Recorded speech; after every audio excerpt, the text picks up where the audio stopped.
Hi, everyone. Welcome back to another live session. As always, thank you so much for being here. I appreciate it. And to everybody in the US who had the day off yesterday for Memorial Day, I guess it's time to wake up and be back at work. And so, yeah, we'll be checking in a little bit on just how people are feeling after the holiday. And again, that's for anybody in the US. I know we have a global based audience, but why don't we just dive right in? So, I did take the day off yesterday. If I'm ever going to take the day off from producing original content, I'll always throw that up in the community tab on my YouTube channel. I know that viewers are coming in both from LinkedIn and from YouTube for these live streams because I use a third party to stream on both platforms. So, if you're ever kind of curious, like, hey, why didn't Jeff post this week or whatever happens, I'll always update that community tab. Hey, Liz, thanks for being here. And as always, Liz, if you want to let me know that you can see and hear me clearly, that's always the warm and fuzzies. Um, as people are coming into the live session today, if you've been here before, you know that and hey, how's it going from Virginia? Um, if you've been here before, you know this is like a general Q&A session, and then thank you, Brad, for the sound. That in our downtime, we'll focus in a little bit on the subject area of the video, which is like what it's like to work at Google, and that is just the random topic that we'll cover while people are coming into thread, and we're waiting for those great comments and questions. And really, everything is on the table. This is really meant always when I show up on a weekly basis, and I do this every week at 9 a.m. Pacific time on Tuesdays. It's just to make sure that you're getting all your questions answered. And there is this benefit of the overall community feel, right? And so you get that nice community feel, and it makes everybody feel as though like we're all working together. The struggle is real. And anybody who spends time on these platforms, um, anybody who spends time on these platforms is in career search. Like, we need to think about it more as a community based thing, that we're here to help and support each other. And I like the lives because it allows us to interact. And sometimes people have information and feedback that I simply do not have. So it's really, really beneficial to bring these items in, which is again helpful for everybody. So why don't we do this? Let me do a quick pitch on my services, and then we'll dive right in. And again, any and all questions are welcome. So if this is your first time here, my name is Jeff H. Sipe. The business is practiceinterviews.com. I go live 9 a.m. Pacific every single Tuesday, new original content every Monday. And if I'm not going to produce original content like I didn't yesterday, I'll update that YouTube community tab. We have a coupon. Using the coupon code SUMMER24, you can get 20% off the AI tool or interview mastery course today. Um, both are getting great feedback. I really wanted to confirm that we hit over 1,000 signups on the app before jumping into this live, but I just didn't do it. So hopefully I can confirm that next week. But I think we've eclipsed 1,000 signups for the app, which is great. Remember, signups doesn't always equal usage. Only a certain percent of people are going to either use the app or use the course, but we want to get those signups to validate that the tool is working, and we're continuing to update that. Still doing one-on-one interview, negotiation, and then strategy sessions, which is resume and LinkedIn coaching. So let's dive in. In our downtime, we'll maybe talk a little bit about what it's like to work at Google, maybe even in big tech. But my goal here is to just make sure I'm answering everybody's questions. So let's just dive through it and dive in, and I'm here to help. And hey, good morning, Liz. Good morning, everybody. Hey, Brad. Hey, Daphne. Okay. Okay. So still buzzing after IO. GIS is special, genuinely smart and good people. Yeah, and I think again, like, why don't we just spend a moment talking about this? I mean, so much of your experience, whether it's at Google, another big technical company, a startup, or whatever your company is, the nice piece about Google is there are a lot of smart and good people, but it all defaults back to our leadership, back to our manager. You can work at the greatest company in the world, but if you're not aligned with leadership, it's going to be a real struggle. And obviously, this is very, I know everybody already knows this. I'm not telling you anything you don't already know, but what I do want you to understand is that sometimes your relationship with your manager it's really a style item. So if you're aligned on style, like you're both analytical, for instance, you're going to get a much better performance review than if you're analytical and they're more like go with the flow, just kind of make decisions on the fly. Like they're not going to like your style. The book I mentioned time and time again, if you want to understand like why you're not getting the best performance reviews, read the 9 lies about work, specifically lie number 6. We can accurately rate and judge others. We actually can't. And adding more people to the pool actually doesn't help us. So there are a bunch of books also on that I don't talk about that much because I don't have a manager and I don't feel like I want to spend my time reading those books, but there are a lot of books on how to manage your manager. I also saw really interesting, and I know I'm kind of going on a tangent here, which I'm known to do, but I saw this really interesting um, TikTok that was talking about how to build a great relationship with your manager. And basically, what this person was saying, I don't know that I 100% agree with it, but it was interesting. They said, ask your manager what's the worst 10% of their job and ask them to take that 10% over. And then they say, once you mastered that 10%, you say, give me your next 10% worst part of your job. So that then you manage the 20% of your job, of the manager's job that they don't really want to do. And then you become indispensable. Again, I don't know that necessarily picking up the worst task or the task that your manager doesn't want to do is the best course of action, but I had never seen anything like it. So I thought it was at least interesting to share. Okay, the struggle is real. Okay, tell us more. Maybe we're talking about being back after Memorial Day, but tell us more. Um, Working at Google, it means you invested your time, skills, and domain experience for upcoming interviews. When they Google, it's like an A+ mark, even if you decided to make your own business. Okay, let's keep going. Simply anyone. Read, you worked at Google, then you have experience and trusted one. Same thing for other big tech companies. Yeah. So let's really tap into this second piece. If you've been here before, which many of you have, and I thank you and I appreciate you.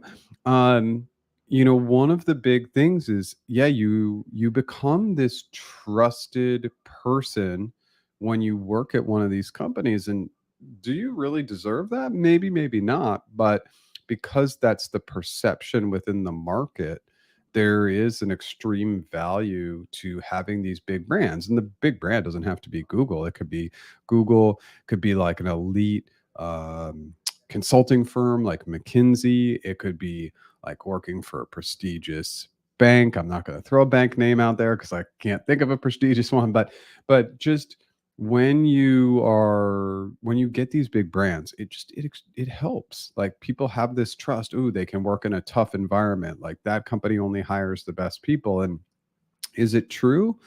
Um, Maybe not necessarily, but we leverage brands. And anybody who's watching here right now knows that I have leveraged Google's brand to the tilt. Like, and that's been part of the model. And I want to help people get in there so they can also see the priceless nature of Google. And obviously, the compensation is good and all those things. I can feel really good about what I'm doing. Right. So that was a little bit of a tangent, but I hope that helps. Hey, Rocky. You're an Android developer at Google. Okay, so um, maybe you can tell us more, or anybody who's on this live stream who's at Google or worked at Google, you can tell us about your experience or any big tech company or just your experiences in general. Um, Always good. Thanks for being here. Hey, Jim. Always good to see you. Is Google apprenticeship hood to build nice career? Yeah, I do think that any of the more entry level tiers, right? So like doing an internship, doing an apprenticeship, 100%. First of all, it is a brand. It's a brand that you can put on your resume and your LinkedIn profile. And remember, the branding on your LinkedIn profile is more important. More people are going to see your LinkedIn profile than your resume. We can talk for hours about that. I won't take people down that boring path, but it's just a good thing to note that the branding on your LinkedIn is critical. And then obviously take that additional step. Tell people what you do in that company or at that job. Okay. And then, second of all, these apprenticeships, especially the apprenticeships, they're going to give you diverse and unique experiences working with unique stakeholders on unique projects. And I just think the learning opportunities are as valuable, if not more valuable, than the brand. Um, you're just going to see what it's like to work at a top tier company. So, absolutely something to consider if you are considering it. Nine Lives book is on Audible. Yeah, it's new to me, but Marcus Buckingham is amazing, so it's now on my Audible list. Yeah, and it's not his only book, and this one is really, really powerful. But I think for the Nine Lies about work, there's really two ways we can look at that book, and I reference it quite a bit because Lie 6 just totally was one of those moments where you read a book and your mind, your perception is changed for forever.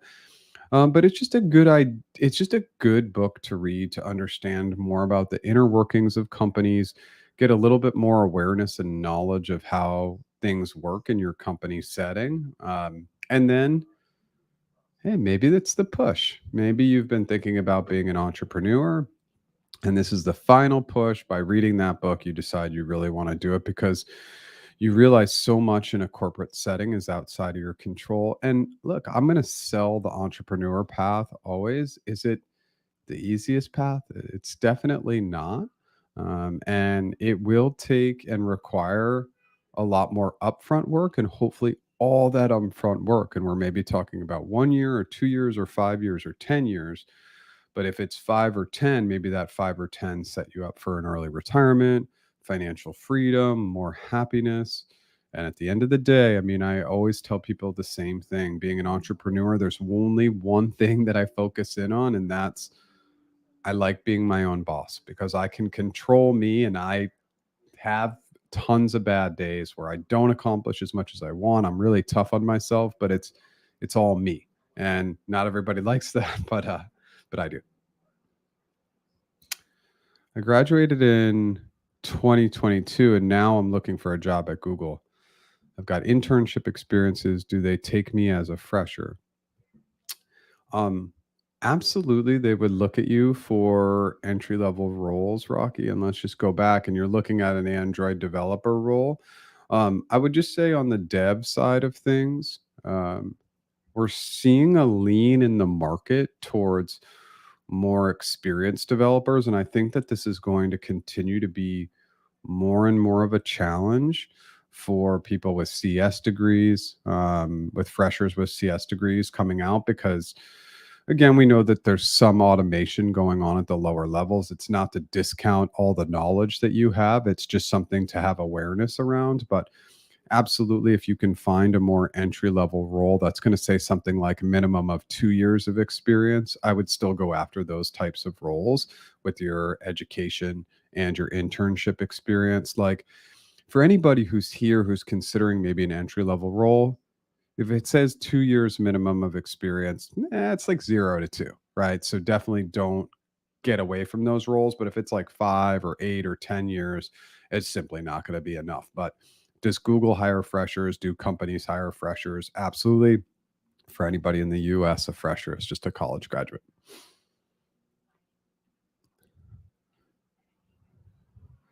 Tips for getting interview calls from Google.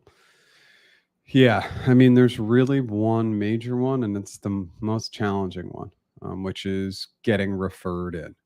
And so let's talk through it. Obviously, this is pretty basic information, but at the end of the day, like just throwing a ton of applications at Google, usually for the vast majority of people, 98%, 99% of people who apply to jobs at Google will never see an interview. So if we continue to just apply to companies like a Google or an Amazon or a Meta, it's just going to be really hard. So step one is if you know anybody you went to school with, anybody you've worked with in the past, anybody who you feel you could even poke or push to give you a referral, we've got to step outside of our comfort zone a little bit and just say, look, I really need help. Google's a dream for me, or this position's a dream for me, or whatever it might be. But the people we know, if we know them, we got to push on them. So that's step one. And then the step two is really networking through LinkedIn. And as I've mentioned many times, like my strategy is to try your best to identify a hiring manager on LinkedIn who's relatively active on LinkedIn, and then reach out to them and give them something. And so it might be, hey, I came across this cool article that's at the intersection of Android development and AI, for example, because I'm just bringing in Rocky's case. And then you don't ask for anything. You just give, give, give. Somebody's going to come back and ask how they can help you. But the approach of saying, hey, I want a job, I want to work for you, here's my resume, find a fit for me, it's just the default mode. And so much of networking on LinkedIn is about being different. And that's why I always default to giving first. It's a long strategy, though. It's a 3 to 6 month strategy. And that's why very few people do it. If anybody, I think, really sticks to that strategy and sticks to doing that week after week. When we're trying to build connections, and I can tell you this looking at it from the opposite end of the coin with trying to build B2B business for my AI tool, it's just I just got to get those meetings. I just got to do reach outs, and I got to keep reaching out and keep reaching out, and it hurts. It's hard, and you will not get a lot of responses, but that long-term networking strategy, you find the people you're interested in networking with and you give them something of value and you don't ask for anything in return, somebody's going to come help you. And just to double down on that, when I do, like when I was trying to build my B2B corp business, like I was providing tremendous value in those lead emails to say, like, here are the things that I found that you can fix. And some of the companies did fix those things. They didn't meet with me, but they fixed those things. So again, upfront value, you can't beat value. And over time, hopefully it yields some results. I know that was super long-winded, but I hope it helps. You got your offer last week with a successful negotiation and you're very excited. Amazing. Thank you so much. Like we always love hearing the positive stories because we kind of live in a world of gloom and doom. You see all the headlines, you see all the negativity, and so the positivity is really good. And so thank you so much for letting us know. Congrats. If you want to tell us more, please do. Okay, and you also graduated in 2022, which makes the networking approach even more challenging, even more difficult. So let's take just one more step. Everybody should just constantly be building their LinkedIn profiles out and build your connections, connect with interesting people.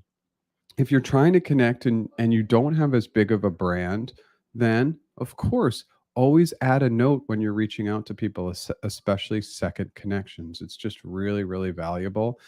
And sometimes I don't add a note when I try and reach out and connect with people on LinkedIn. I hope that they'll see my credibility and want to connect, but I don't always include a note. But I think for freshers or newer graduates, always adding a note, always bringing in context can be helpful. Yes, congrats. Love the good vibes. Very exciting where you'll be working. Yeah, let's tell us more, please. Okay, graduated in 2022, now having 2 years of industry experience in Angular and Node.js, and tips to get interview calls from Google. Yes, same advice. Again, I wouldn't change any of the advice based on that information. It's not role specific, it's just specific to a giving first model if you're networking. And then, of course, one of the items that I found, and again, I know this is maybe going into a longer path or a very obvious path, but flashback to 2013 is a long time ago, and when I got the interviews at Google, I didn't really know who in my network was there. So I just typed in Google and clicked first connections on LinkedIn, and then their names are generic enough that I think I can say them. My friend Tim from high school and my buddy Chris from college both had like pretty big roles at Google, and I didn't even realize that either of them were there. So I reached out to both of them and I said, "Hey, I got these interviews next week for Google. Any advice, any guidance you can give me?" And yeah, they kept it pretty on point with what you would expect. They didn't really give me anything confidential, but highlighted a couple things that I could concentrate on. And I didn't need their referral at the time.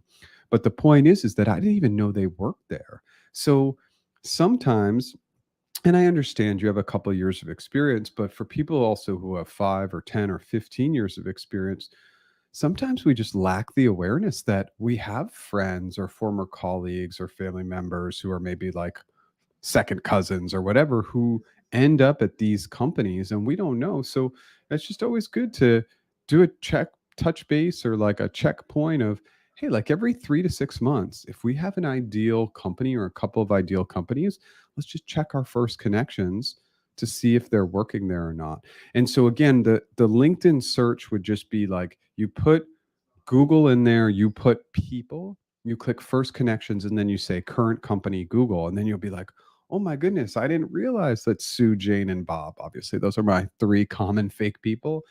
I didn't realize that Sue, Jane, and Bob were working there. Maybe I'll reach out to one and see if they can give me a referral. Always, when getting referrals, you do want to focus in on people that you've worked with.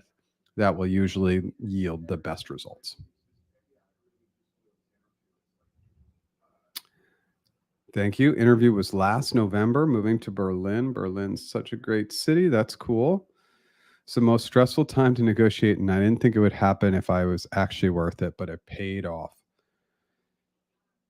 Yeah, let's talk about that for a second. And again, like with this audience, I'm always going to take a little bit of the liberty to like go on short tangents. I hope it's helpful, but um, really, when it comes to negotiation, there's no time that it's the most valuable to pause, take your time, and make sure that you are negotiating. So let's talk about the two buckets. Like when you're going to negotiate, you definitely want to know with big tech, you're not putting anything at risk with the big anchor. Total comp is 150. Go ahead and anchor at 287, 432, right? Like go ahead and throw out these big anchors because they're usually going to move quite a bit. With smaller companies, it's good to understand, especially with a recruiter point of contact, what is your negotiation philosophy? We want to ask them that question, keep it really open-ended, because then they can tell you, we don't negotiate and we rescind offers. We negotiate a little bit, we negotiate on these items, and of course you can create a back and forth and push. But with smaller companies, when negotiating, just tread lightly, try and understand their philosophy. And one great resource that I always love, of course, Reddit's great. And then teamblind.com for tech is really good as well. Speaking about referrals, I just applied to a TPM3 position. I have contacts who work in Google. Is it too late to get one of my contacts to refer me? Absolutely not, Marco. I would go ahead and go in and reach out to those referrals and let them know the specific positions that you apply to. Just specificity is key. I know this is silly, but just give them the job link. Just allow them to help you as much as possible. Um, you may want to focus in on one person who you just know is like super responsive and will be on it versus the other people. So, but if you get referred for the same role by multiple people, it's not a negative thing. I actually got that question, I think, in the Slack group. I think it was in the last week. And by the way, practiceinterviews.com, join our Slack group. It's free. We have about 4,100 members. It's not super churning with action, but questions are coming in weekly and it can be a really valuable resource for when I'm not live. But definitely not too late. Hey, Jeff, this is Sai. Hey. Um, Expecting a verbal offer from my Google recruiter today. What would the next steps look like? Could you please share high level tips to negotiate lock in total competitive comp? Yeah. So, whatever your recruiter says today, thank you so much. I'd like to think about it and get back to you. If they're going to lead, if they're going to start, if they're going to go first, let them go first. A lot of times, if compensation has not been discussed at all, it means that the recruiter is coming in with their baseline offer. This is really critical data to understand. So, what does that mean? If the recruiter is going to lead with an offer, a lot of times, and you haven't discussed comp, they are going to give you the bottom of the barrel offer. What does that mean? The recruiter goes into the applicant tracking system at Google and they put in the level, the role, and the location, and they give you the numbers. That is going to be the worst offer because it's not been approved by the compensation team.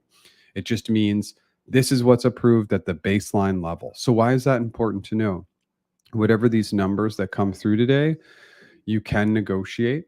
Um, I always can give advice, right? There are clearly a ton of nuances when it comes to negotiation. Hear the numbers, say, I want to think about it. I'll get back to you. If they push, I want to sleep on it. I'm analytical. It's a big decision. I need to think about it.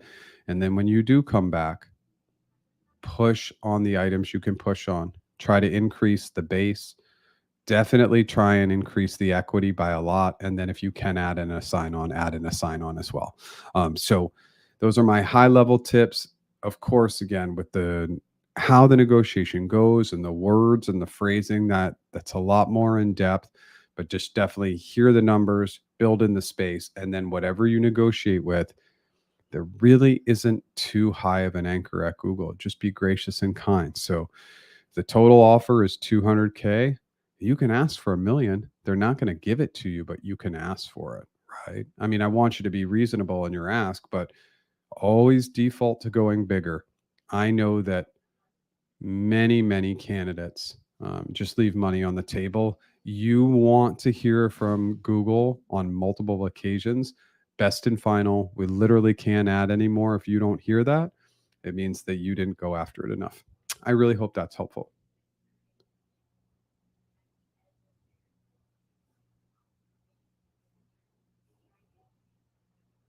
Okay. What question? Okay. I guess we can ignore it and let us know if you do have that question and you want to bring it back up. Hey, Jeff, you might have answered this already. What is the current market projection for the next 1 to 2 years? Great question.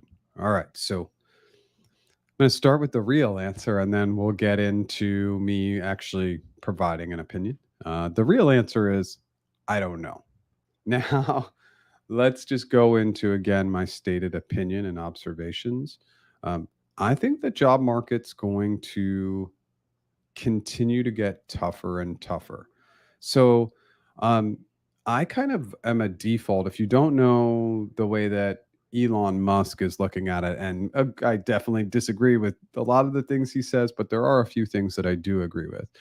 And one of the things I do agree with, and again, this is like future state, and I know people have a hard time seeing it this way, but I do agree with him that AI won't replace some jobs, it will replace all jobs. I think that that's within the next 10 years. Again, I know that that is a big item, and we could spend a lot of time talking about it, but we can already see that not only just generative AI, but the robotics has taken massive leaps in even the last year or two. And so I do see a world where, yeah, we don't have jobs at all. And so in the next 1 to 2 years, I think we see a lot of what the AI capabilities are that are consumer facing, but we got to believe that that technology is way better behind the scenes and they just are trying to perfect it. And I just think that we're going to see some job loss from AI. So I'm predicting that these big companies actually have less and less staff, even if they grow in terms of total market cap, they're actually going to do it with less people. And I see in the next 2, maybe 3 years, many more people moving to my space, solopreneurs in a niche down space where they have a specific skill set that they can sell and market. And then we're seeing more being done with much smaller companies. I mean, I've seen even arguments for like how you could rebuild all of Salesforce with like a staff of less than 10. So I think we're just going to move to a smaller economy in terms of size of company, more solopreneurs. I still think that for right now, like what I'm doing now, content will be king. But I think the landscape's going to change quite a bit. And I think it's just all good for us to be doing future planning. I know it's a lot to think about, and AI can be very scary. It could also end up being very freeing, where we spend our time doing more communications, more like enjoyment out of life. So there's some pros and cons, and we're obviously just going to have to sit, and we're all going to be part of this journey as we get there. So it is a great question, though, and I'm always intrigued to talk about future projections and what's going on in the world. Okay, we are at the 30. I'm going to take 15 seconds just to prompt on a couple things. If you use the coupon code SUMMER24, 20% off of our AI tool and the interview mastery course just today. I'm still doing one-on-one negotiation, one-on-one interview coaching, and one-on-one strategy sessions. That's resume and LinkedIn. I go live 9 a.m. Pacific time every Tuesday, new original content every Monday, or I'll tell the community when I'm not doing it, like yesterday. If you like what I'm doing today, smash that like button. If you've never subscribed, consider subscribing. All right, let's get back to it. 32 seconds. Okay, where were we at here? Okay. Sorry, I lost my spot here. We'll just get back to it. Okay, perfect. Oh, okay. You're joining Google on June 24th. I'm excited to start. Onboarding is nearly done. Amazing. Again, we love hearing these stories. Like, just come back, let us know that positive things are happening in this job world and that there are jobs there and that people are still landing the jobs. It's always nice to hear. Yes. Congrats. Congrats. Amazing. Did you use Jeff's AI tool to practice? Yeah, of course. Um, I'm going to pitch and drive towards my services a little bit during these lives, but really these lives are for you, the community. So I don't want to spend too much time, but we are getting some really good feedback on the tool. Watch your videos for Googliness. Help me a lot. Joining next month. Awesome. I think classically, I would say like the Googliness and leadership interview in a lot of aspects is the easiest interview at Google, in my opinion, because it's pretty much the same for everybody, right? And it does lean a little bit behavioral, a little bit, but it's definitely an interview to prepare for. And I think the misconception is that that's really a full behavioral interview where you're definitely going to get behavioral and hypothetical questions there. So I'm glad those videos help. Those ones are the Googliness and leadership are typically my best performing videos. Do you miss working at Google?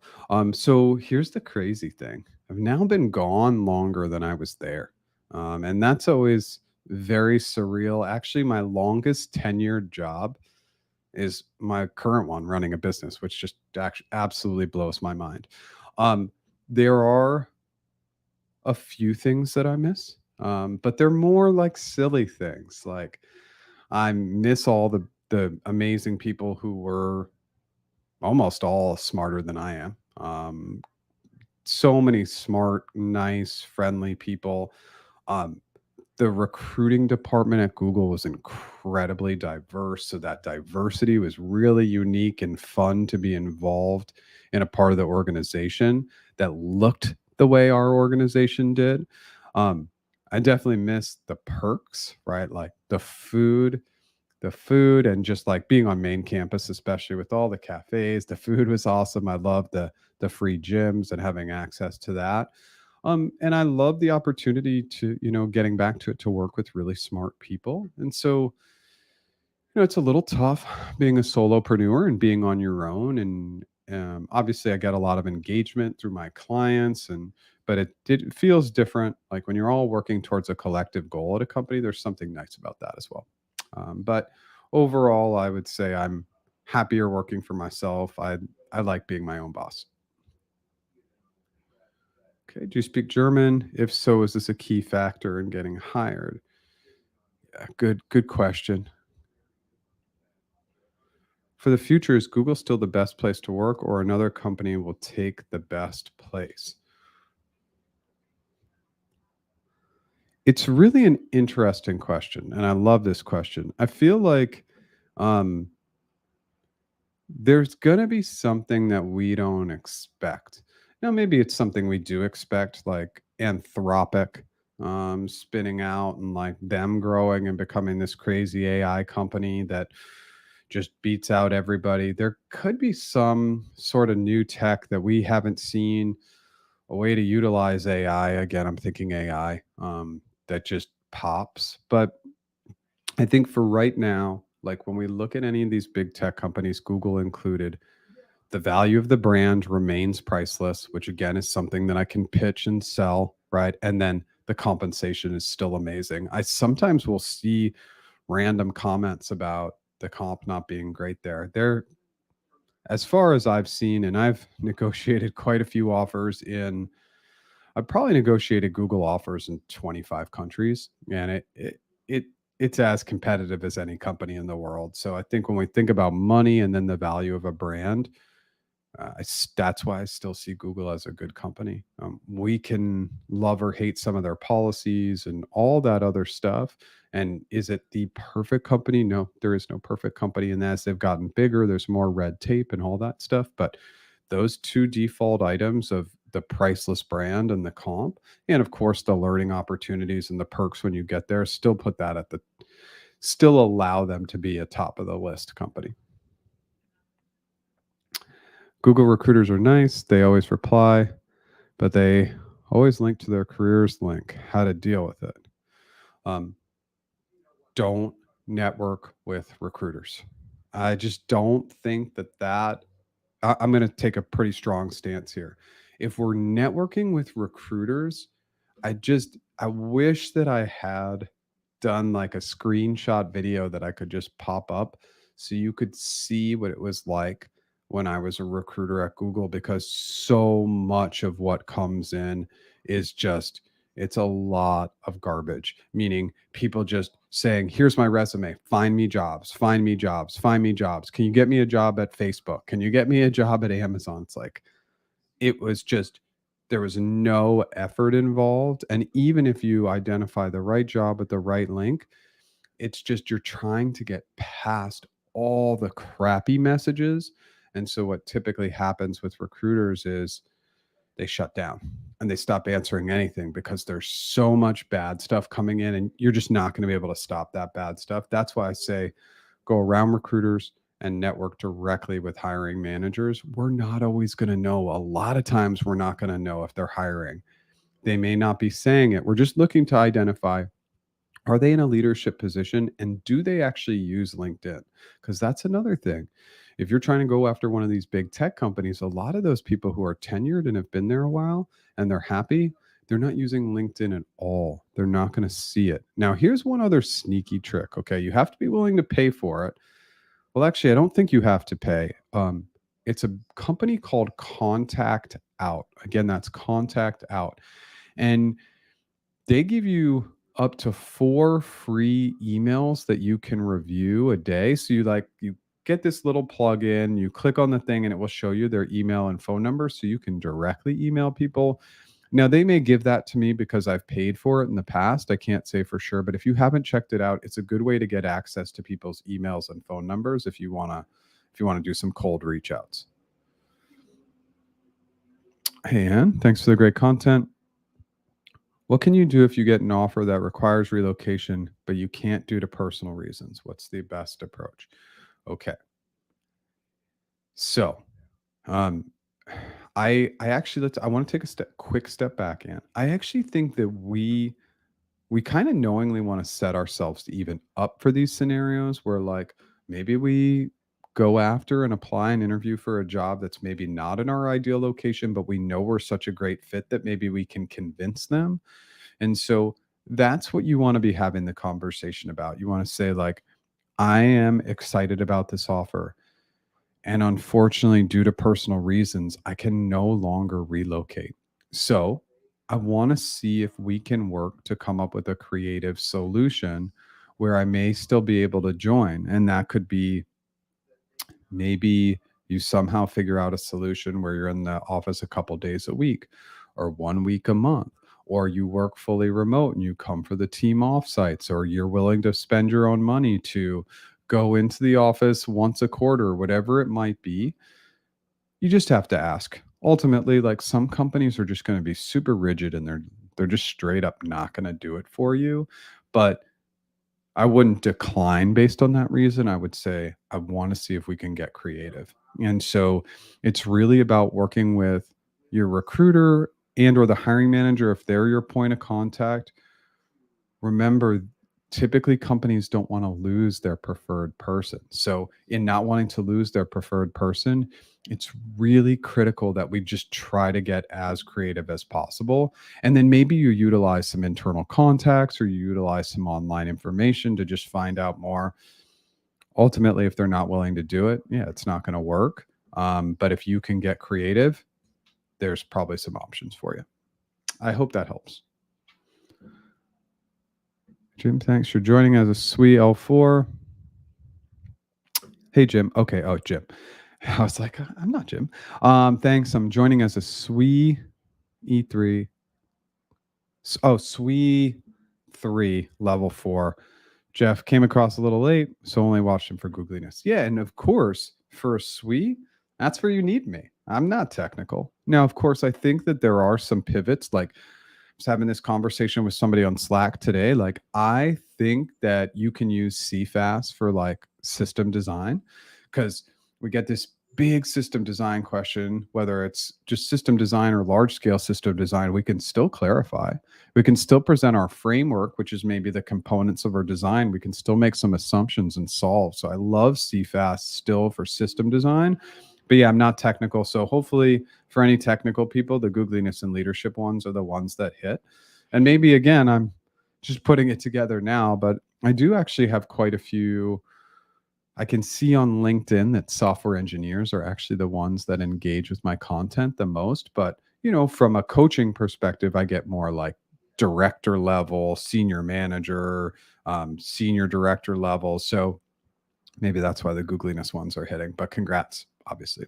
Agree with you, Rocky. Jeff, love what you're doing. Negotiation help practice in these videos and insights. Thank you so much. I appreciate that. And I just want to make sure, let's go back here. Okay, cool. Congrats. Awesome. Okay. I love all the positivity in here. Hey, Jeff, just got the hiring assessment for Google. Any insights to the questions or timeline for feedback? Thank you. Yeah. So, Sean, this one is the questions are Likert scale questions. So, what is the Likert scale? It's going to ask you to strongly disagree, disagree, agree, or strongly agree. So, it's very important that you are consistent in what you agree and disagree with. But of course, the questions may look a little similar. And it's just important that you take your time and then high moral standard, right? And so, giving you insight into the questions, that's as much as I can give you. Timeline for feedback, just because you passed does not mean an interview. So the timeline for feedback has been all over the place, from literally no feedback to feedback within a couple of hours. So it's going to vary greatly. So I would just say good luck and patience is a virtue, as always. Yeah. And again, I, thank you for that, Jim. Look, I've worked with a lot of people who have asked about my negotiation service, and I don't want to even, this isn't about me. This is just about like, if you're negotiating with one of these elite companies, the cost of the service is nothing in terms of what you'll get as your ROI. I mean, it's typically like a six-figure return on investment. But again, I'm not here to convince anybody of that. I'm just to say, if you have any nerves or any anxiety when it comes to negotiation, whether it's me or somebody else, hire somebody to help with the negotiations. It's not a lot of time spent, but the value of that time, you'll just make so much more money. I just think it's really important, and I think it's a huge missed opportunity, and it's impossible to talk about it and not sound salesy. And I just haven't found a way to talk about it. But I've just been so disappointed that like some of, especially not like people who are trying to come in and have never worked with me, but my current clients who did the practice interviews and they did well and they get to negotiation, I say, come on, let's talk about it. I know I can help you. And when they don't take me up on it, I just feel bummed, mostly for them, because I know that oftentimes they're leaving a lot of money on the table. Thanks for that, Jim. Yeah, it always does. But again, always up to the people in the live to make those decisions. But thank you for the push. Hey, Jeff, thanks for the valuable breakdowns of the interview process of these big companies. I'll start my interviewing at Google next week. What can I expect from this prep call? Here's what I love about the prep call. I would just say the prep call is an opportunity for the recruiter to talk about what they feel is the most important. there's no real training on the prep call, so it's going to look different recruiter to recruiter, but they're there to kind of talk you through some of the process items and answer any of your questions. So just go in really prepared with a ton of questions. They don't have to answer all of them, they probably won't, but just ask a ton. But the prep call is just to get the best version of you on that interview day. And then you back up that prep call, which will be short, 10, 15 minutes, up to 30 minutes, with some serious practice and prep on your own. Okay. Because that prep call just simply is not enough for success in the interviews. Okay. Yeah. Let's see if you are. I think that. I think that this was. I think Ankit. I think you were. An L4. So an L4. So basically, like apprenticeship, internship would be kind of be like an L2, and then L3 roles are entry level roles, and then L4 is like L4 is usually like 3+ years of experience, sometimes 5+, sometimes 10+. But an L4 is a little bit more experienced role. One more question. I'm here for all questions, Marco. So as many as you want to throw at me. While I try to get to the Slack channel, there are other positions in Google that I feel I'm a fit and can apply for, such as a TPM2 or a TPM. Okay. Would you advise applying to Google to more than one role at the same time? Yeah, they allow you to apply to up to 3 at one time. So I always recommend, especially if you have those good referrals, applying to up to 3. Absolutely. Gonna start working at Google next month. Thanks for the videos, Jeff. Helped quite a bit. Amazing. We got at least 3 people so far telling us they got in. And thank you so much. I mean, there's just so much gratitude. I got a like really nice LinkedIn note last night, and that's just, so many people who are on LinkedIn, they don't get the nice notes that I get. And so I'm kind of like do the pokey stuff because I know what it's like to be in other roles. But in my current role, I get lots of gratitude, and I appreciate that. I appreciate everybody who shows gratitude, because it's such an important foundational item that will help us have success in all aspects of life. And I know I talk about this stuff and go on little tangents here or there, but if your foundation is gratitude, life's going to be good. That's all I know. Yeah, L4. Okay. Yeah, this is great. Love seeing all the new hires. Not a tech role, growth manager app on the development team. Okay. Yeah, those growth manager roles are cool. There's not a ton of them. There's not a ton of growth manager roles. So when they pop up, always good to see them. And I think it's a good and interesting path that will lead to multiple potential opportunities. It's the first live you've attended, but I do not miss the recording one. Awesome. Thank you. The video about visuals is priceless and helped me out on every interview. Okay. We have a good audience today. And this is an awesome audience. You never know coming off of a holiday if people want to show up or if they're still kind of in the holiday malaise. But the video on visuals, this was like a few weeks ago. One of the biggest challenges I see, and it's literally not talked about anywhere else, interviewers cannot connect with the vague. They can only connect with the specific. And so, what does that mean? So, if I told you, and I'm trying to think about what I actually had for dinner last night, and I don't know why I can't think. Oh, I know what I had. Okay. So, if I told you last night I had some good food for dinner and I watched a sports game while having dinner, it's like, okay, so maybe you picture me having dinner, watching a sports game. But if I told you I had these really good turkey burgers while watching the Boston Celtics game, hey, you may not like turkey burgers and you may never watch basketball. But now I've created a couple of visuals to at least connect you a little bit more to my dinner and what I was watching. And so it's extremely important in a couple of different facets, right? So, like when we create our situation and task, so often we're saying, oh, when I worked at this company, we had a challenging client and I did all these things. It's like, well, when I worked as a sales manager at XYZ Corp that focused in on Google ad sales for SMB clients in the retail space. I was working with a challenging client who was not getting the right utilization and satisfaction out of their Google ads. It's like, wow, I go from a generic role and company to helping a client to a specific role and company, helping for a specific item. It's really helpful.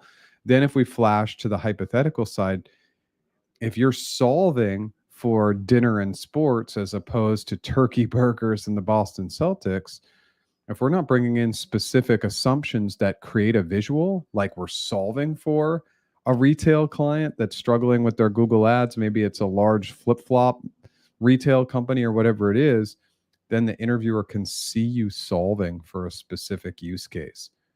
Those visuals are they're the missing piece of the puzzle. And here's what happens. And I know I'm going on a tangent. So here's what happens. What happens is the interviewer types up their notes and then they leave their notes. And then when they come back to their notes, if everything's been generic, they don't really remember you. But if everything's been specific, they do remember you.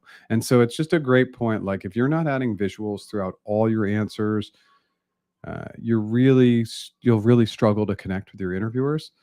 And I know that was quite a tangent, but I thought it might be helpful. Thanks for that, Marco.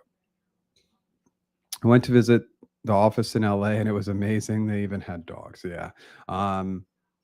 Which one? Which one did you go into LA? I mean, I've been to the Venice one multiple times, which is super, super cool. But I think they opened one in Mar Vista, or there's also one that they were going to open in. Oh, I'm forgetting. It was like right by Beverly Hills. So tell us which one you went to. They're all the offices are cool, by the way. Jeff, I think I watched all your videos to prep for my interview, so that always scares me a little bit. Those old videos are a little scary. I got an offer for a program manager role. Thank you so much for your content. I mean, we haven't had a day like this in a while. And this has been the slower lives for the last year and a half, 2 years, as tech hiring has significantly reduced. But amazing work. Thank you so much for letting us know. That's 4 people already, and that's awesome. You're welcome. Jim, thanks for the continued good vibes for everybody. Okay. I've applied for a Google Consultant People Experience through a referral. Waited for 2 months. No reply from Google. I've asked my friend to check. Okay. I come to know that it's closed internally. Why Google is posting it out there if they plan to close internally? Okay, so let's actually take a step back. You were referred for a role. It doesn't referrals just do not guarantee that you'll get an interview. It does guarantee that you'll get a look, which is great. Like that's why I always love referrals. You get a look, but they've closed it out a couple months later because they probably hired somebody for the role. Now, they could have closed it out because business priorities changed. And that's going to happen at every company. They're going to post roles and business priorities change, and then the role gets closed. But the more likely scenario is that they did find somebody to hire. And keep trying. Use this referral again and again and again. And sometimes we need to bribe them. Thank you so much. I really appreciate it. I got you this gift card to a local restaurant or coffee shop. I always think food is the way to people's hearts. So I always recommend that kind of stuff. And again, bribe, I use that in a funny way, but like use that referral again. Just don't forget about your referrals. And sometimes referrers need to be reminded of how hard it is. You could say it's so hard to get in. And I just sincerely appreciate if you'd refer me again. Here's the role I found. Thank you so much. And so the fact that you have somebody who's willing to refer you is great. Now we need to lean. And look, it's life. It's the way it is, but lean on these referrers. If you get one who's willing to do it, we got to lean again and again. And we have to be willing to annoy them a little bit, because those referrals will get an uptick and your resume will get seen, and that's obviously really, really important. Yeah, so I hope that insight gives you a little more feedback and makes you feel a little bit better about it. Hey Jeff, I finished my 5th round. Okay, I had a big tech company 2 weeks ago. It's supposed to be the final round, and the interviewer told me the decision would happen within a week. Okay, Thomas. I followed up with the recruiter after a week. He said the team was interviewing other candidates. Just a red flag. Now, with week two, how should I continue following up on the status of my application? Thomas, this is great. All you're going to do is you're just going to check in once a week with massive gratitude. Hey, let's imagine your recruiter's name is Jane. Hey, Jane, hope all is well. Hope you had a great holiday weekend. Just wanted to check in on my status. I'm going to check in maybe just once a week to stay in control or keep my mind right or like whatever you want to say. And that's it. Just massive gratitude. Um, Here's the good news. They like you. If they didn't like you, they would have let you go. But maybe you went first. We don't know. And they just wanted to see others. Maybe you did do well, but maybe it wasn't perfect. By the way, that's everybody. And they just wanted to see a few more people. So everything else is just a guess. But I think you're in an okay place. Again, they definitely like you. Otherwise, they would have let you go. So they just want to consider more people. And sometimes that's just a part of the process. That could just be the hiring manager. Right. So stick with it, stay in touch with them.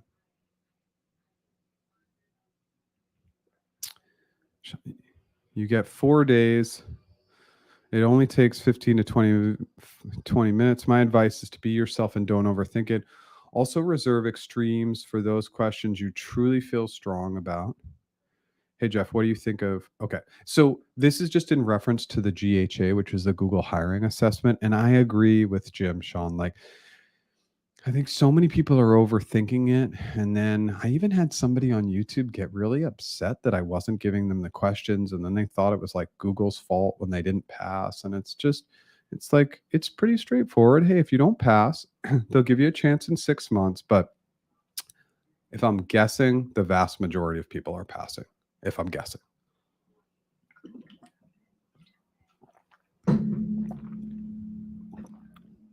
Hey, Jeff, what do you think of some other frameworks, e.g., BUS, business, users, and solutions?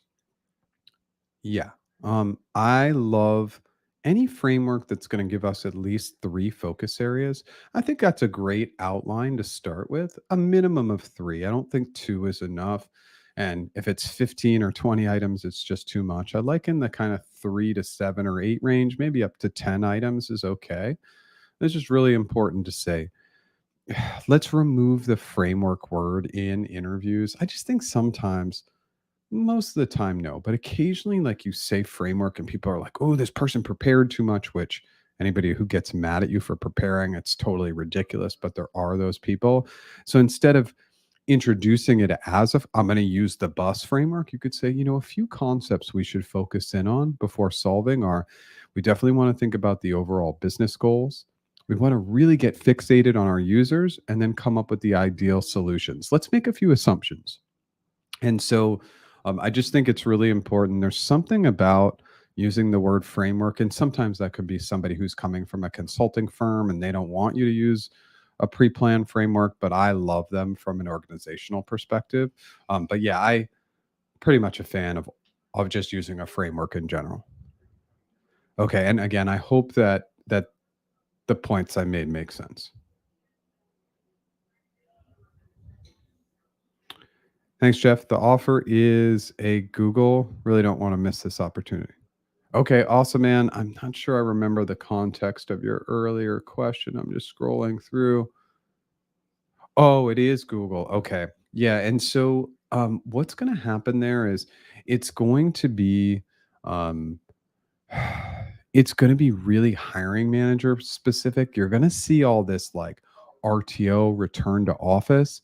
But if you get a really flexible hiring manager, they may be able to work with you. Okay. So it's just really important that you push to find a flexible resolution that allows you to keep working there. And if not, you just want to flag it and be so gracious and kind, and just try and keep that relationship open for the future. Could you tell us how the interview process for a people consultant, people experience job in Google? Since being in HR, I'm always dealing heavily on structured interviews. Yeah, probably a people consultant, a people experience is it's going to be very, very straightforward. Probably only 3 interviews, if I'm guessing. An RRK, the role related knowledge, um, Googliness and leadership, and then and then and then a GCA interview, general cognitive ability. But again, that's just for Google. Your typical company that's going to have a people consultant, people experience role, it's going to focus heavily on your past experience and, of course, put you into scenarios that role will put you into. And of course, you can use my AI tool to figure out what those questions would be by putting in the job description, or just use a Gen AI tool like GPT or Gemini or Claude or Llama. And there's so many now. You just got to find the one that you really like. I hope that helps. Okay. Still got a few questions. So let's do the 30-second on the half hours. On the half hours, I'll just always kind of do a 30-second pitch on my product space. So if you use the coupon code summer24, just today, 20% off the AI tool and or the interview mastery course. We're getting great feedback on both. AI tool's been out for a few months now, and the course has now been out for a couple of years. I'm still doing one-on-one interview coaching, one-on-one negotiation coaching, and one-on-one strategy sessions that focus in on resume, LinkedIn, and networking strategies. I go live 9 a.m. Pacific time every Tuesday, and new original content every Monday. If I'm not going to produce original content, I'll put it in the community tab on YouTube like I didn't produce yesterday. If you like what I'm doing today, smash that like button. And if you've never subscribed, consider it. Okay, let's go back to, I lose my spot here. Can hiring managers connect you to the right hiring manager for a position that may be a better fit? If they feel motivated to, maybe. Yeah, of course. Of course they can refer you. They might even connect you with the right recruiter. It's really, there's got to be some alignment or motivation. So I would say most of the time, probably not. But of course, they absolutely can if they want to. But again, it would just kind of depend on relationships. If you had a relationship with a one hiring manager that was pretty strong, they're probably going to be more likely to work for you than somebody who doesn't know you at all. And I know that's a pretty obvious answer. Okay, one day you'll get the job at Google. This positive vibe making me want that so bad. Yeah, and I think if we were to talk about the most serious and real thing that we could talk about today, is you are going to have a much better life if you practice one skill. It's interviewing. And it's like people think that that's such a silly comment. It's such a small amount of time for such a huge life change. And I wish I could just impart this on everybody. I mean, I wish, just as I go back to college or look early in my career, I wish I had just spent more time doing interview practice, because I know I would have gotten further much quicker. And it's like, you want to go do anything elite in life. Like, again, let's go to like professional sports. You want to play professional sports, you have to do tens of thousands of hours of practice, playing all this stuff. You want to be really good at interviewing, you need like, I don't know, 20 hours, 30 hours. It's such a small time commitment for such a huge return on an investment of your time. And I get it, it's hard, it's not fun, and people don't want to do it, but it's worth it. For people consultant, what can we expect? Okay, I hope that other one answered your question. If it didn't, please let me know. Oh, hi. Beverly Hills. I think now that I'm saying it, I think the other office, and confirm this, is I think it was Westwood that they were doing, which is right next to Beverly Hills. And I think that's where they were going to build a new Google office out of like a mall. I don't know if that happened or not. If anybody can confirm that. The dogs are the best part. Dogs are really, hey Tina, by the way, thanks for being here. The dogs are a real nice perk of Google. Now, I will tell a funny quick story. When I joined Google in, well, it was 2013, but we were like, it was really funny because the first building I was in actually became an X building. Like when it was Google X before it was like spun out. And we moved to this new building, still on the main campus, and like my group blew up and exploded. And all of a sudden, we had like 20 or 25 recruiters on our team, and one person got a puppy, and then everybody got a puppy, and it was kind of madness because it was so much fun, but there was so much poop in our workspace because they were all puppies and still potty training. And it was just, I remember at one point our manager got pretty upset because the dogs were just going to the bathroom everywhere. And it was funny. And it was amazing to have puppies, but I think it was just, I don't know if they'd allowed that many puppies in one space at one time anymore, but it's definitely a perk if you like dogs, of course. Isn't there a Google LA office and an aircraft hangar? I don't know about that. Okay, you went to Spruce Goose and Playa Vista. Did I say Mar Vista? Yeah, I think I said Mar Vista, Playa Vista. Oh, it is an old airplane hangar. Oh wow. Okay, I got to check that out. I'm gonna look at some Google images after this. That's cool. Hey Jeff, I'm through with the first round and waiting second round of interview with hiring manager. This is for a vendor management role for GCP. Any suggestions or advice is much appreciated. Yeah, so anytime I see GCP, like of course vendor management is very niche down and specific, and you got to think about all those items correlated to that specificity. But with GCP, like I just like anybody who's interviewing for those roles to have a little bit of knowledge about GCP. So if you haven't already taken that time, just my only advice is follow the 80-20 rule. 80% of your time is focused in on interview prep, but 20% of your time should be focused in on research and how GCP correlates with a vendor management role. Um, I just think that there's a little bit of a missing piece of the puzzle. Like the recruiters are like, oh, you don't need to know GCP. You'll learn it. You'll get trained on it. But your interviewers are using it every day. So again, that's going back to the visual item. We got to build that visual connectivity with the specific product area. So that would be my advice. If you have more specific questions, let me know.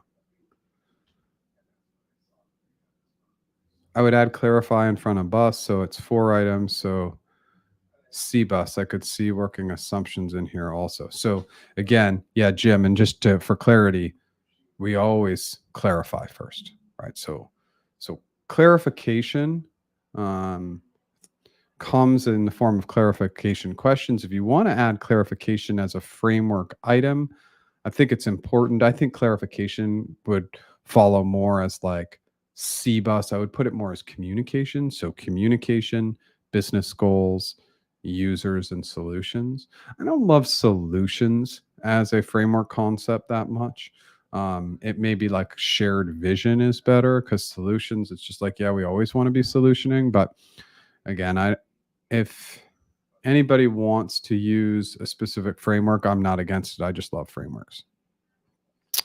Hey, Jeff, I'm interviewing for an L6 role, Google India. The HC has asked for an additional interview for communication skills. What sort of questions should I expect in this interview? Does this happen often? Okay, so first of all, 100%, it happens often. Sometimes hiring committee will say, hey, look, all the feedback looks good. We just want to double check on this one piece, this one item, this one interview.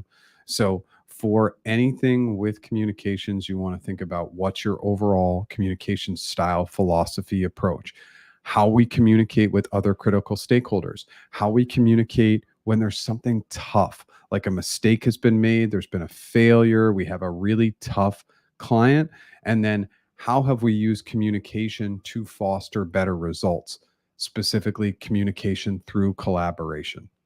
That's my strong advice. I want you to be ready for all those types of questions. I know that's a lot really quickly, but I hope it helps, and good luck, but it's very common. Yes, very nice. Hello, sir. I am a BTech final year student. How can I get an internship at Google? Okay, so the number one item again is always making sure that your experience aligns with the internship opportunities. Obviously, I always recommend internships. You really kind of have to be in the local geography or in a geography where it's transferable if that applies to you. And then if you can get referred in, like you have any friends who have done internships in the past. That's always helpful as well. But there's a lot that's outside of your control. Usually at that level, you're just throwing an application out there and hoping for the best. And just make sure that, again, if you do apply, that you have a really clean LinkedIn and resume profile. I hope that helps. Hi, Google asked me for an additional technical interview after the on-sites. I did pretty well, but the recruiter said he was working on getting some internal approvals. Is that a good sign? Same exact advice that I just gave right before, which is just sometimes they're going to want to do checks and balances. And that means they really do like you. They just want to get a little bit more data and information. So it's a good sign in terms of the fact that they like you. It is important to remember um, when you do additional interviews, you really got to crush them because they're really looking for in that additional interview confirmation that you can be successful in that specific area, whether it's communications, technical, etc. So um, I would say just definitely put in the prep and practice. I had completed my 4 round of Google interviewing Google, and I almost cleared all the questions, but some part I missed. Will this affect in my interview process? Look, we always want to do perfect in interviews. How often does that happen? 0% of the time. So everybody's going to miss a question or two. Everybody. There are no perfect interviews. They're looking at the collective feedback. How this actually looks and how it will play out, it's really unfortunately hard for me to say because I can't see the feedback, but just know that there is no perfect interview. So that's always something to keep in mind. But yeah, the rest I can't. It's a little bit of an unknown for me. Okay, it's a hanger. Super, super cool. Do multiple referrals help? I was a Googler, but recently got laid off. My previous manager gave me a referral for an FTE role that came up. Would it be good to get referrals from former teammates too? Absolutely. Let's just keep in mind, like, I want to be really clear. If your previous manager gave you a referral, like, sometimes just throwing a lot of referrals up there, potentially there's one wild card in there that maybe didn't like you as much as you think. Again, I'm just putting it out there for something for you to review and think about. If you have a strong referrer, there is no need to add more in there. But if you want to, you can, but just have 100% trust that that person is going to be guaranteed to say good things about you. If you have any doubts, just don't include them because ultimately that could be a huge roadblock. Completed my 4 round of interview with Google and almost cleared all the section. Oh, okay. So we covered that one. And just for anybody in here, no need to double up questions. I'll get to all of them. Thanks. Thanks, Jeff. Second round is with the hiring manager. Will this be RRK or GCA or Googliness round? Have asked these to the recruiter, but no response. Maybe she's too busy. Hiring managers, like it's a total wild card. Like I don't know what they're going to focus in on. So I would just follow up with your recruiter. And it's always good to give them a slight poke. You could say, my friend John interviewed last week and he was able to get that. So I'm just curious if I would be able to get that information as well.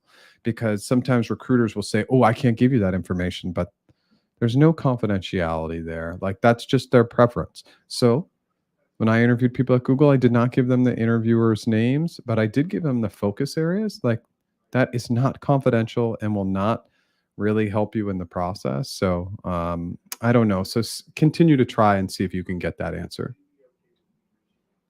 Need to shoot just 2 comments. Congrats to all the interviews and offers. This gave me a big boost today. Amazing. Thanks, Jeff, for continuing to show up here. Stay tuned for a new announcement. Okay. A new announcement soon. Okay, that's 3 things. I'm a dev, so I guess I can't count. Trust me, I'm not a dev, and there's a lot of things I cannot do. So, thank you, Liz. Please, please keep us posted. Excited for the developments coming on your end. Thanks, Jim. Okay, we're about an hour and 15 minutes in. Really, really engaged session. I'm going to continue to answer questions as they come in, and as we hit that kind of slow stopping point, I'll go into the wrap up. Hey, Jeff, I just signed an offer letter and wanted to thank you so much for your videos. Amazing. I think we got 5 today. I can't remember the last time we had 5 in a live session. We also had a really good attendance today, which made me feel good because coming out of Memorial Day weekend, I honestly didn't I never know what to expect after a holiday weekend, but the engagement was really good. Amazing. Congrats. If you're here and you haven't gotten that offer yet and you ever do, just know that coming in here and letting people know, it just it gives them that positivity to make them believe that they can get the job. And remember, this is a my tribe is positive. And I speak to this quite a bit because I've seen negative tribes too. And I think that if you work from a place of kindness and gratitude and positivity, like things just go better. And sometimes people call that toxic positivity. I just think that's total BS. Like we can choose to reflect positively on the things that are going around in the world. And even if they're not super positive, you want to always look for the opportunities. And so, anytime anybody comes and lets us know they got the job, it's just continuing to contribute to this positive tribe. I know that was long winded, but thank you for letting us know and congrats. Thank you for being here. Is summer 24 code currently right now? I'm not discounting my one-on-one time. Thanks for asking though. Recruiters versus recruitment lead versus recruitment manager. Um, so Rocky, what's the context of the question?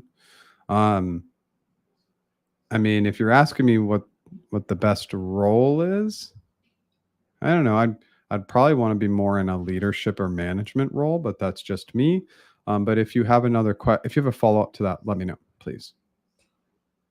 Thanks, Jeff, and everyone. Great session. Thank you, everybody. I mean, it's such a great session today. Thank you again. Thanks, Jeff. My previous manager actually reached out to the hiring manager directly, as well as giving me the referral. 2 interviews last week for the position. Hope it works out.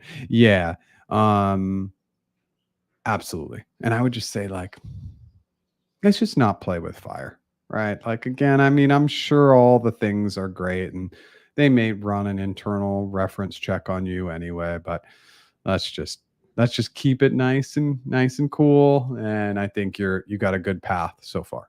And obviously you've been there before, which is a huge benefit. What's the role of those people? Recruiters do the day to day. Recruitment leads oversee the team. And I would say a recruitment lead and a recruitment manager are pretty similar. The lead might have 2 or 3 direct reports, where a manager might be managing leads. Really depends on the company. The companies are going to have different titles, but a lead or a manager likely has direct reports, whereas just a recruiter is just doing the day to day. I hope that helps. Thanks, Marco, for the comments, and I appreciate you highlighting the visuals video. I mean, again, I can't believe I'm the only one talking about it.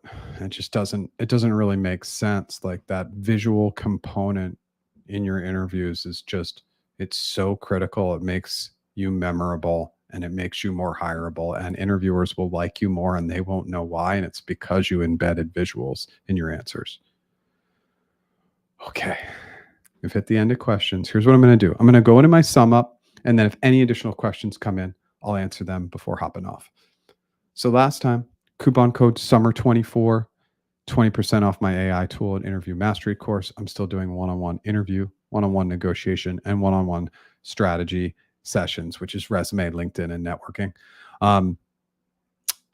If you liked what I did today, smash that like button. If you've never subscribed, I go live 9 a.m. Pacific time every Tuesday, and new original content every Monday. And if for any reason I am not going to produce that original content or go live, I'll put it in the YouTube community. Okay. So, and I did that on Sunday for Monday. So I hope that helps. All right. Let me answer this last question, and then I'm going to hop off, or these last couple of questions, and I'll hop off. Is recruiter's role to show the candidate to the recruitment or hiring manager? No.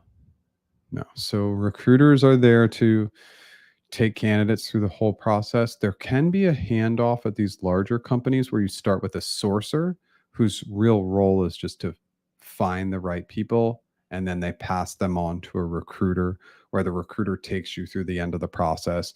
And one of their responsibilities is to close you and get you to accept the job if you get there. But no, recruiting managers and recruiting leads are typically not doing the day-to-day work. But we don't know. If it's a smaller company, they might be managing a team and doing recruitment. That's not uncommon. A few weeks ago, I mentioned to you about a role that closed at a national lab, and you advised me to ping the HM. They liked my profile and said contact them in 2 weeks with no follow up. I saw the role opened up today, Thursday, and wrote the HM saying I'd apply soon. The HM told me on Friday to apply that same day. Leave this section out and tell them when the application is in. Does this seem like the HM is engaged and positive? Absolutely. They're definitely invested in you and interested in you, and great job in building that connection. That's awesome. Come back next week and tell us how things are progressing, please. Thanks, Jeff. Great live today. Thank you so much for being here.